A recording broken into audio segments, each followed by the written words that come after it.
بسم اللہ الرحمن الرحیم الحمد للہ رب العالمین والصلاة والسلام علی رسولہ الکریم۔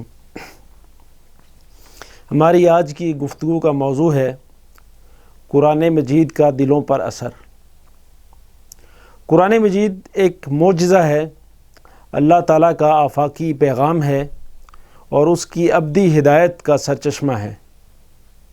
قرآن مجید کے بارے میں مفسرین نے اس کی اس نوعیت اور اس حیثیت کے حوالے سے بہت تفصیل سے لکھا ہے کہ قرآن مجید کس اعتبار سے معجزہ ہے۔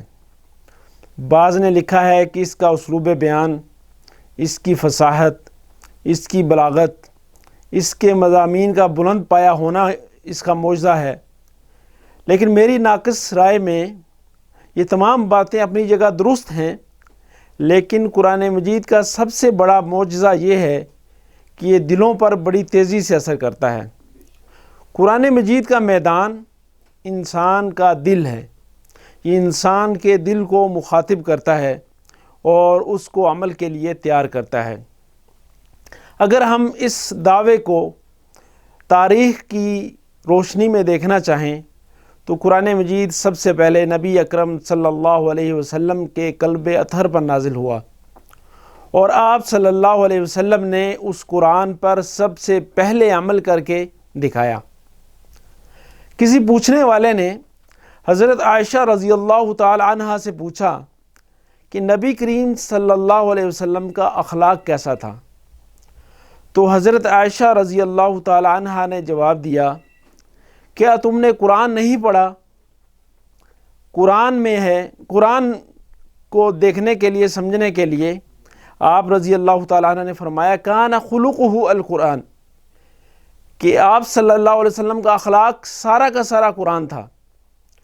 قرآن مجید جب نازل ہوتا تو سب سے پہلے آپ صلی اللہ علیہ وسلم اس پر عمل پیرا ہوتے اور اپنی جماعت، اپنے شاگردوں کو، صحابہ کرام کو اس پر عمل کرنے کے لیے تیار کرتے۔ صحابہ کرام نے جیسا نبی کریم صلی اللہ علیہ وسلم کو کرتے دیکھا ویسے کرنا شروع کر دیا۔ صحابہ کرام کی جماعت کا جب ہم تجزیہ کرتے ہیں، مطالعہ کرتے ہیں، جائزہ لیتے ہیں تو یہ بات ہمیں ملتی ہے کہ وہ سب سے زیادہ عملی جماعت تھی، عملیت پسند تھے۔ انہیں وعظ، لمبی تقریروں سے غرض نہ تھی۔ انہوں نے اپنے محبوب خاتم الانبیاء سیدنا محمد صلی اللہ علیہ وسلم کو جیسے کرتا دیکھا ویسے کرنا شروع کر دیا۔ نبی کریم صلی اللہ علیہ وسلم کا قرآن مجید کے ساتھ طرز عمل کیسا تھا؟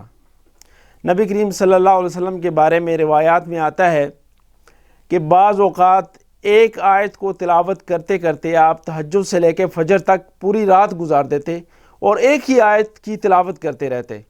یعنی جو قرآن مجید کی تلاوت ہے اس میں غور و فکر کرنا، تدبر کرنا، سوچ و بچار کرنا، یہ نبی کریم صلی اللہ علیہ وسلم کی سب سے بڑی سنت ہے کہ قرآن کو اس غور و فکر کیا جائے اور اس کو اس نیت سے پڑھا جائے کہ ہم نے اس پر عمل کرنا ہے۔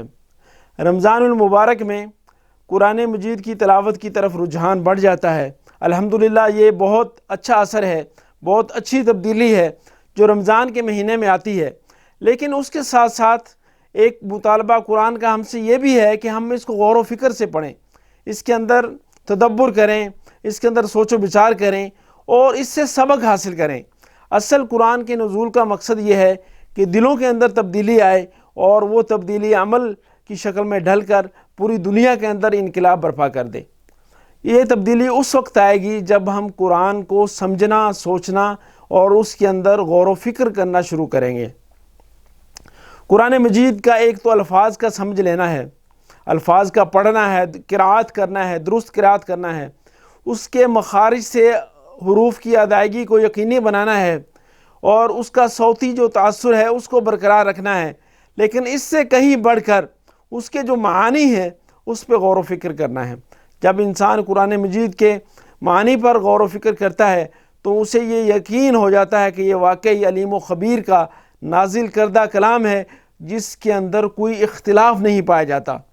قرآن مجید میں یہ دعوت فکر دی گئی ہے کہ اگر یہ قرآن اللہ کے علاوہ کسی اور کا نازل کردہ ہوتا تو اس کے اندر بہت زیادہ اختلاف کو پاتے، لیکن قرآن مجید کے جتنے اصول ہیں ان سب کو ایک فہرست بنا لی جائے، ان کو سامنے رکھ لیا جائے تو زندگی کے تمام گوشوں کو اور تمام کونوں کو محیط جو قوانین ہیں اس میں کسی ایک قانون کی بھی دوسرے قانون سے سرے منہ بھی اختلاف اس کے اندر نہیں پایا جاتا۔ یہ واقعتاً قرآن مجید کا معجزہ ہے۔ پھر اس کے بعد ہم دیکھتے ہیں کہ قرآن مجید جب صحابہ کرام پر نازل ہوا تو انہوں نے اس پر عمل کرنا شروع کیا، اس پر غور و فکر کیا۔ محض 1 صدی کے اندر دنیا کے چاروں کونوں تک مسلمانوں کی فتوحات پہنچ چکی تھیں۔ پہلی صدی ہجری کے آخر تک مسلمان جنوبی فرانس تک، مغرب میں پہنچ گئے، اندلس میں پہنچ گئے، اور مشرق کے اندر ملیشیا اور انڈونیشیا تک پہنچ گئے، چین تک ان کی فتوحات ہو چکی تھیں۔ یہ محض تھوڑا سا عرصہ اس کتاب کو سمجھ لینے اور اس کو زندگی کا حصہ بنا لینے کا نتیجہ تھا۔ اس کے بعد ہم دیکھتے ہیں کہ قرآن مجید سے ہم صحیح طور پر استفادہ کیسے کر سکتے ہیں۔ قرآن مجید سے استفادہ کرنے کے لیے ضروری ہے کہ ہم یہ جان لیں اور مان لیں یہ اللہ تعالیٰ کا نازل کردہ کلام ہے، اور اس کے اندر قیامت تک آنے والے تمام مسائل کا حل موجود ہے۔ اور ایک قاری جب قرآن کی تلاوت کرتا ہے تو اس کے یہ پیش نظر ہونا چاہیے کہ میں یہ سوال لے کر قرآن سے اس کا جواب تلاش کرتا ہوں تو ضرور اور یقیناً اس کا جواب بأحسن طریقے سے اس کو قرآن مجید میں مل جائے گا۔